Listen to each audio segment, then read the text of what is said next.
Assalamualaikum warahmatullahi wabarakatuh. Kami dari kelompok 5 STR Pendidikan Agama Islam akan menjelaskan hasil diskusi kami tentang memahami kewajiban menuntut dan mengamalkan ilmu pengetahuan, teknologi, dan seni.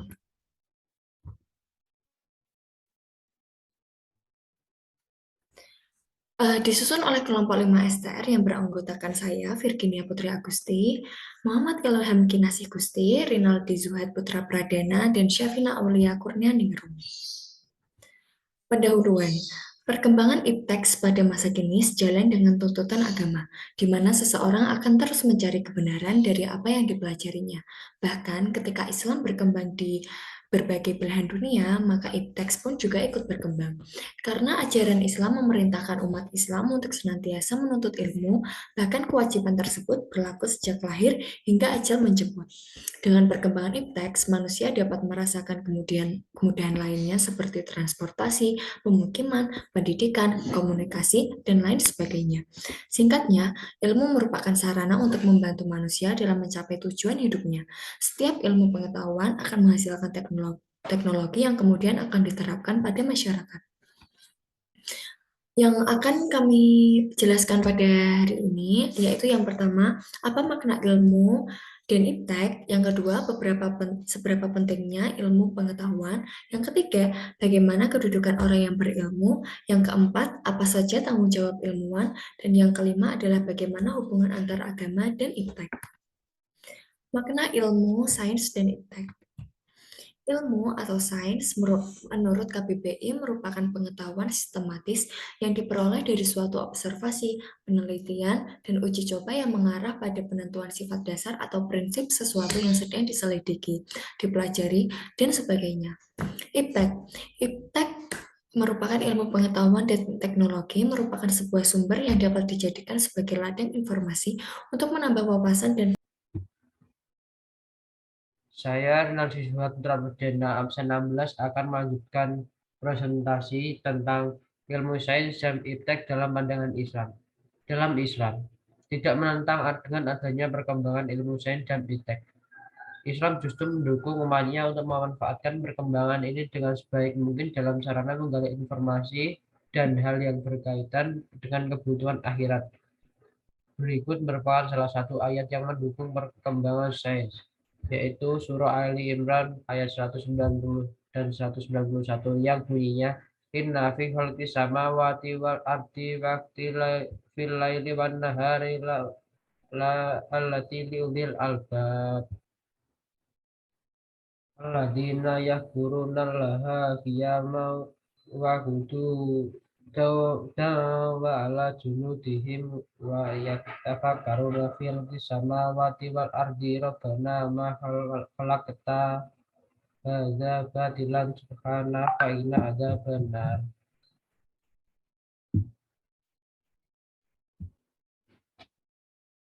Yang artinya sesungguhnya dalam penciptaan langit dan bumi dan seisi silih bergantinya malam dan siang terdapat tanda-tanda bagi orang yang berakal, yaitu orang-orang yang mengingat Allah sambil berdiri atau duduk atau dalam keadaan berbaring, dan Tuhan mereka memikirkan tentang penciptaan langit dan bumi seraya berkata, ya Tuhan kami, tiadalah Engkau menciptakan ini dengan sia-sia, Maha Suci Engkau, maka peliharalah kami dari siksa. Manfaat ilmu sains dan iptek. Satu, memudahkan umat Islam dalam menggali informasi mengenai Islam. Dua, mempermudah dalam hal komunikasi. Tiga, menggunakan waktu lebih efisien. Empat, mempermudah pekerjaan manusia. Lima, mendorong manusia menjadi lebih maju. Pentingnya ilmu pengetahuan.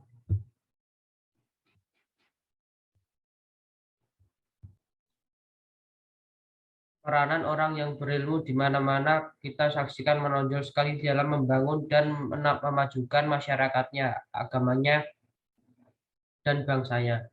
Secara duniawi, kedudukan mereka yang berilmu tersebut lebih terhormat dan lebih disegani, sedang secara ukhrawi derajat mereka pun di hadapan Allah ditinggikan beberapa derajat, sebagaimana firman Allah dalam surah Al-Mujadalah ayat 11 yang bunyinya Ya ayyuhalladzina amanu idza qila lakum tafassu fil majalisi fafsahu yafsahillahu lakum wa idza qila susu fasjudu yarfa'idallahu alladzina amanu minkum walladzina utul ilma darajat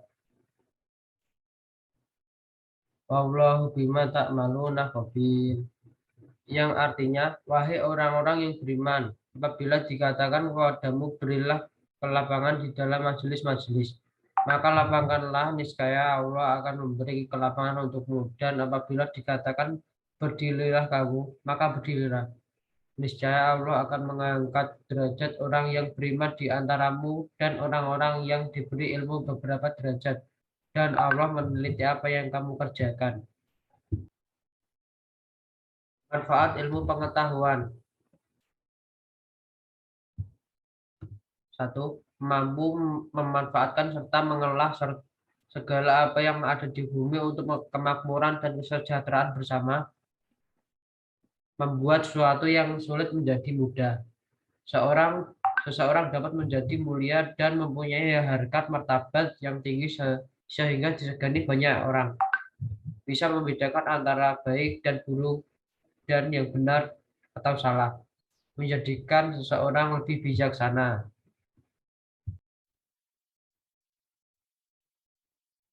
Manfaat ilmu pengetahuan yang pertama, yaitu mampu memanfaatkan serta mengolah segala sesuatu yang ada di bumi untuk kemakmuran dan kesejahteraan bersama. Yang kedua, membuat sesuatu yang sulit menjadi lebih mudah. Yang ketiga, seseorang dapat menjadi mulia dan mempunyai harkat martabat yang tinggi sehingga disegani oleh banyak orang.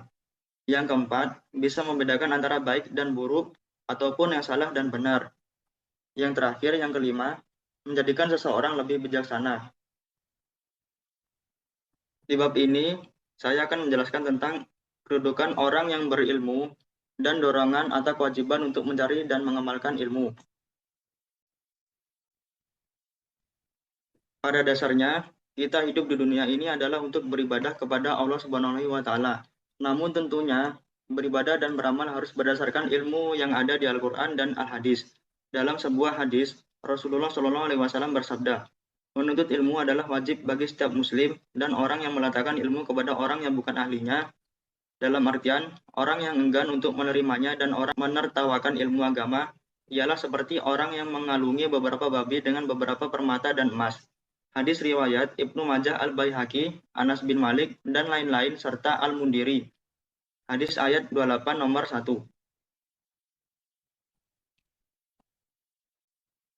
Dari penjelasan materi tersebut, terdapat beberapa poin-poin penting. Yang pertama, carilah ilmu walau sampai ke negeri Cina. Dalam hadis ini, kita tidak dituntut mencari ilmu ke Cina, tetapi Rasulullah menyuruh kita untuk mencari ilmu dari berbagai penjuru dunia. Walau jauh, ilmu harus tetap dikejar. Yang kedua, Al-Hasan berkata, mencari surga tanpa beramal adalah suatu dosa dari jenis dosa-dosa yang lain. Dari hadis tersebut diartikan bahwa meskipun ilmunya sedikit lalu diamalkan itu lebih baik dan berarti daripada memiliki ilmu yang banyak tetapi tidak diamalkan. Yang terakhir, yang ketiga, sedekah yang paling utama adalah orang Islam yang belajar satu ilmu kemudian diajarkan ilmu itu kepada orang lain. Hadis riwayat Ibnu Majah. Dalam hadis ini, sedekah yang paling utama dibanding sedekah harta benda ialah orang yang berilmu, beriman, dan beramal. Kesimpulan dari hadis-hadis tersebut yaitu kita diwajibkan untuk terus mencari ilmu, beriman kepada Allah Subhanahu wa Ta'ala, dan tidak lupa mengamalkan ilmu yang telah kita miliki. Khususnya ilmu agama yang berarti menanam amal yang muta'adi atau dapat berkembang di mana manfaatnya bukan hanya dirasakan orang yang diajarkan itu sendiri, tetapi dapat dinikmati oleh orang lain. Pada bab selanjutnya, tentang 7 tanggung jawab ilmuwan, akan dijelaskan oleh teman saya, Safina Aulia Kurnia Ningrum. Waktu dan tempat dipersilahkan. Baik, saya akan menjelaskan materi selanjutnya yaitu 7 tanggung jawab ilmuwan. Rasulullah Shallallahu Alaihi Wasallam menjelaskan bahwa seorang ilmuwan muslim mempunyai tanggung jawab dan ia akan dimintai pertanggungjawaban atas ilmu yang dimilikinya.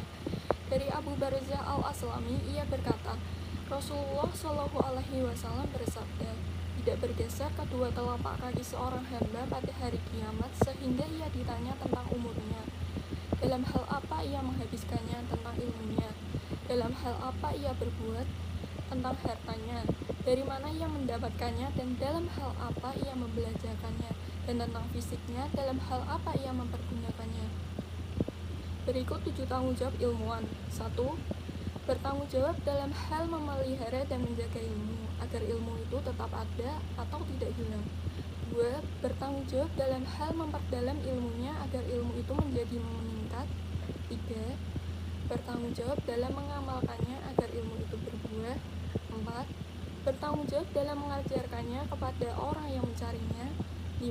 Bertanggung jawab dalam menyebarluaskan dan mempublikasikannya agar manfaat ilmu itu semakin luas. 6. Bertanggung jawab dalam menyiapkan generasi yang akan mewarisi ilmunya. 7. Bertanggung jawab dalam mengikhlaskan ilmunya untuk Allah semata agar ilmu itu diterima oleh Allah.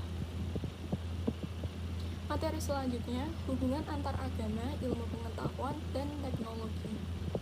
Ilmu merupakan kata yang berasal dari bahasa Arab, yaitu alima ya'lamu, yang berarti tahu atau mengetahui.